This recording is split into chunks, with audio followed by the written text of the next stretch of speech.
maybe talented, gifted, pretty, nice, got a lot of love in you, and just, just a great person to be around. But being around a narcissist and how they'll start making you feel is they'll make you feel the opposite of all of that. They'll try to just tear you down. They'll just try to make you feel like you're nothing, you're nobody, and who do you think you are, when you really are a good person, you really are a genuine person, you really are a supportive person.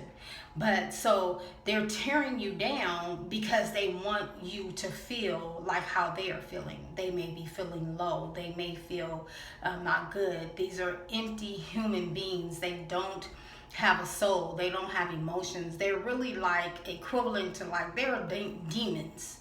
In reality, they're just demons. They're people that are very dark human beings, and all throughout their life of them being dark, depending on how their childhood was, which was probably a negative environment in which they came out of, but instead of them getting help, like you may be on this healing road to fix yourself, instead of them doing that, they refuse to do it because they refuse to admit that there's something wrong with them.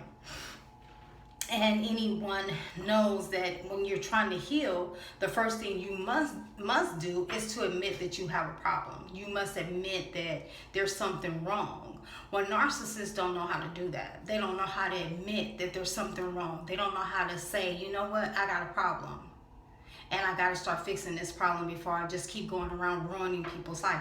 They don't know how to do that. They don't know how to admit, I got a problem. Something's wrong with me. I'm not right, but what they do is they just keep taking their poisons and their toxins and their rotten food, and they just keep passing it on to the next person that is a nice person, that is a legitimate person, that's a down-to-earth person, that is real.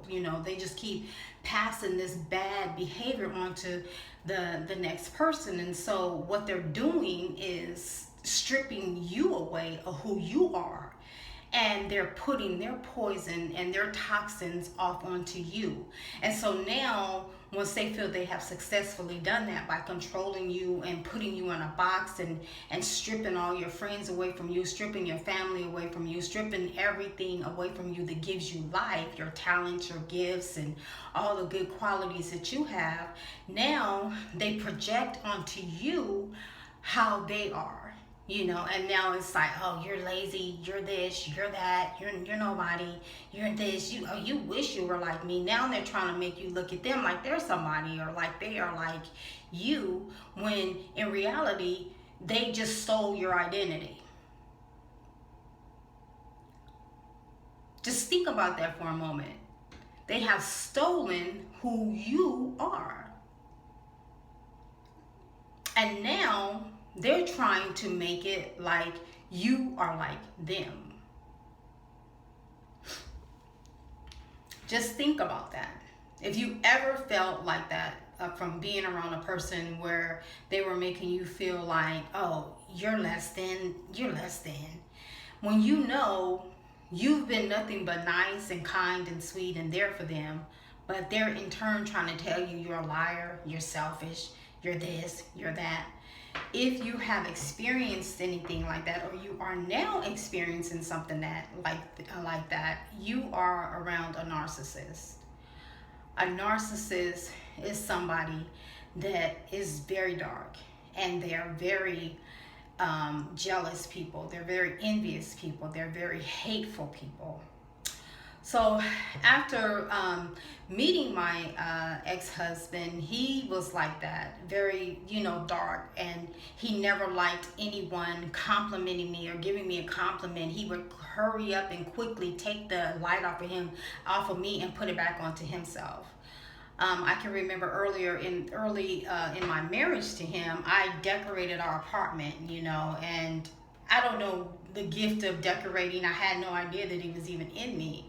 But God in heaven knew that it was. And so we had a little money, And so based on the fact that we had a little money, immediately we got a place, and I just had it in my mind how I wanted the place to look. And so everything that I had in my mind, that's what I went out and got. Everything, from the front of our place to the back, to the bedrooms and the bathrooms and everything like that. So I already knew how I wanted something to look, and my mind didn't rest until I got everything that I wanted, and until I got our place the way that I wanted it. And so once I had everything done, the place was just really nice. And everybody that came over there, every one of his friends, his family, whoever walked into our door, they immediately was like blown away. And I'm not just, bragging or anything like that, but these people were really blown away at what they were seeing, because the place was just decked out. It was just very, very nice. It really was. And if his friends or anyone that saw us started to compliment me, he would immediately just change the subject. Oh, hey, what about this? What about that? He was taking the light off of me and putting it back onto him. And so he didn't want anybody to acknowledge the fact that, hey, this woman got talent. She got something. He did not want anyone to recognize that or to see that. And because if they would have saw that, then it would have got in my head. Then in my head, in his head, he's thinking, well, she'll think she's better than me, and she got more than me, and she'll leave me, and she'll this and she'll that. So I have to keep making her think that she don't have anything. And so that's what narcissists do. They will do that. They will try to hurry up and discredit you, or hurry up and take the light off of you, or hurry up and make you not see that you really are gifted and talented. Because their ordeal is to continually make you feel like you're crap. They want to make you feel like you're nothing, like you're nobody, you don't have nothing, and who do you think you are? It's just always they want to keep your mind in a low state. They want to keep you thinking that you are nobody. You are nothing. You are nothing. And without me, you wouldn't have nothing. That's the mentality that they want you to think, So in the beginning of meeting a narcissist, they're going to flood you with gifts and compliments and telling their friends about you, and they'll just be blowing you up, blowing your phone up, blowing your doorbell up, because they'll always be at your door, giving you flowers, giving you compliments, just always just constantly being there for you, and you'll just think you met the greatest person, or you'll just keep thinking that I met the greatest man, or you'll be thinking I met the greatest woman. Oh man, she is amazing. Oh man, he is amazing. But eventually the mask of the narcissist begins to fall, because in their trick bag, which is the same stuff they've been doing for years, for many, many, many moons, the tricks will start to run out. And so then once they start running out, they have nothing else to give. And so now they have to start tearing you down. They have to start tearing you down and making you feel like crap, so you won't wise up to their game, and so you won't lead them, and so you won't start to see your worth and who you really are. And you will just say, okay, bye, I'm done with this relationship, this enough is enough. So they don't want to let you shine. So they want to keep weighing you down with these bags of toxic food that they'll keep throwing on you, telling you you're nothing, you're nothing, you're nothing, you're nobody. So you have to know better. For many years, I fell into the trap of not knowing better, not knowing who I was, because I came from a home where my stepmother was a narcissist. Really, really bad narcissists.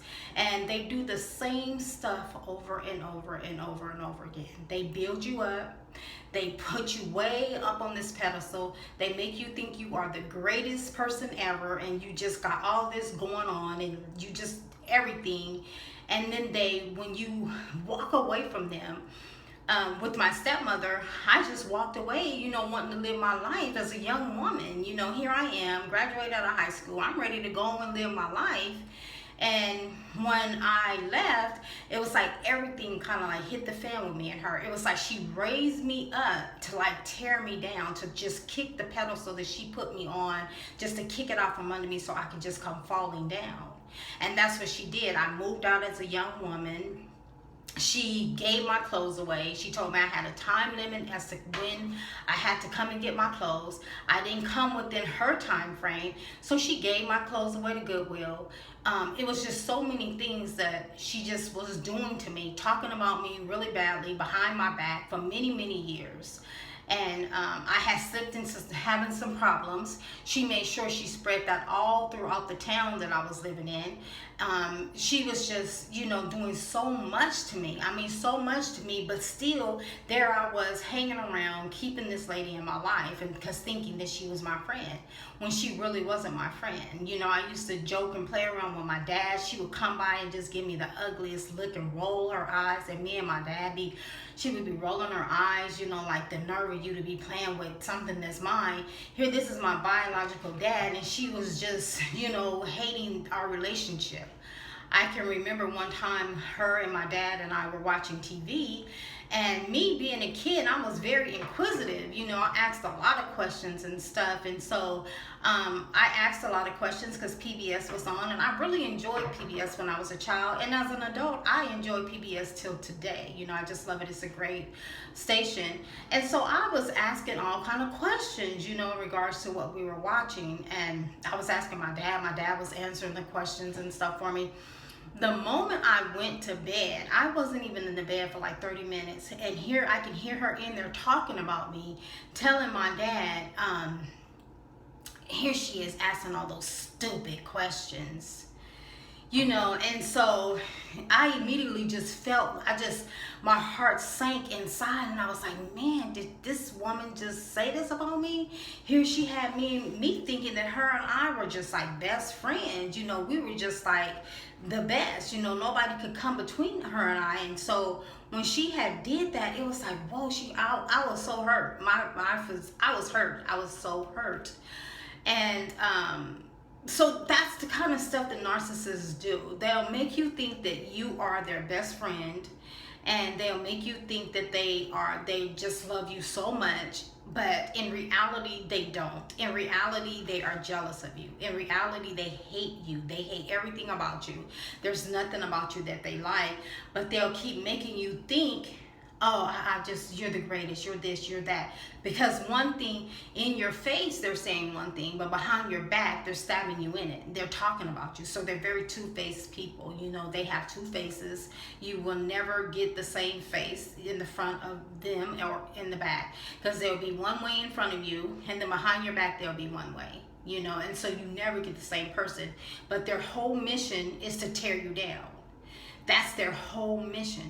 So I know everybody in my hometown where I'm at, they probably have such an ugly picture painted of me based on my stepmom. Because when I had started dealing with, drugs a little bit. And so she went in town and told everybody that I was on drugs, and she spread that around and all kind of stuff like that.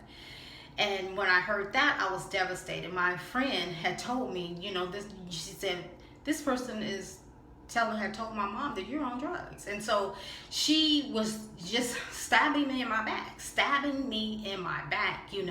and still I was dealing with this person, because that's another thing about being around narcissists. It's like you're in some type of trance or you're in a dark spot, so you're in a trance. And so you just constantly want to be around these people and stay around them, even though, they're doing so much behind your back. But with her, I didn't know she was doing so much behind my back. I had no clue that she was doing all what she was doing behind my back. But when it started coming out, when I became saved, and God started showing me a whole lot of different things, because when you're in the dark, you don't see anything. You don't, but once you come to light and God starts showing you what you're in, you have to forgive those people, and then you have to go on with your life. You have to, because you're changing, you're evolving into a great woman and man that God has called you to be. But the people that dogged you out and harmed you, they may not be on board with that change.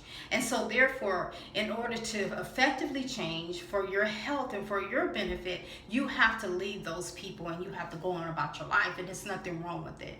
Narcissists are people that want to tear you down, they want to strip you down, they want to turn you into something ugly when you're really a very nice person. You really are a good person. So there's more videos that I will do on narcissist abuse, because it really is a big part of my life. I've been in it for quite some time, and I'm just now waking up to it. But it's the best wake up call ever, and I'm so grateful to God that He is waking me up, because once you start coming alive and you're awakened in your spirit and your soul, now you, the real person, can start living. You can start living. You can start digesting. You can start digesting healthier food, and you can start having a better life. So thank you. I appreciate you listening to this video. I hope it helped someone. And if you're on this healing journey, you are magnificent. You can do it, and just keep on going. Keep on going and keep on discovering you, the beautiful flower that you are. The child inside of you is crying to be heard, crying to be seen, crying to be loved. And you're the only one that can give it that love, okay? Thank you guys. And this is T Mentor Fu. You guys have a wonderful day. Thank you. Bye-bye.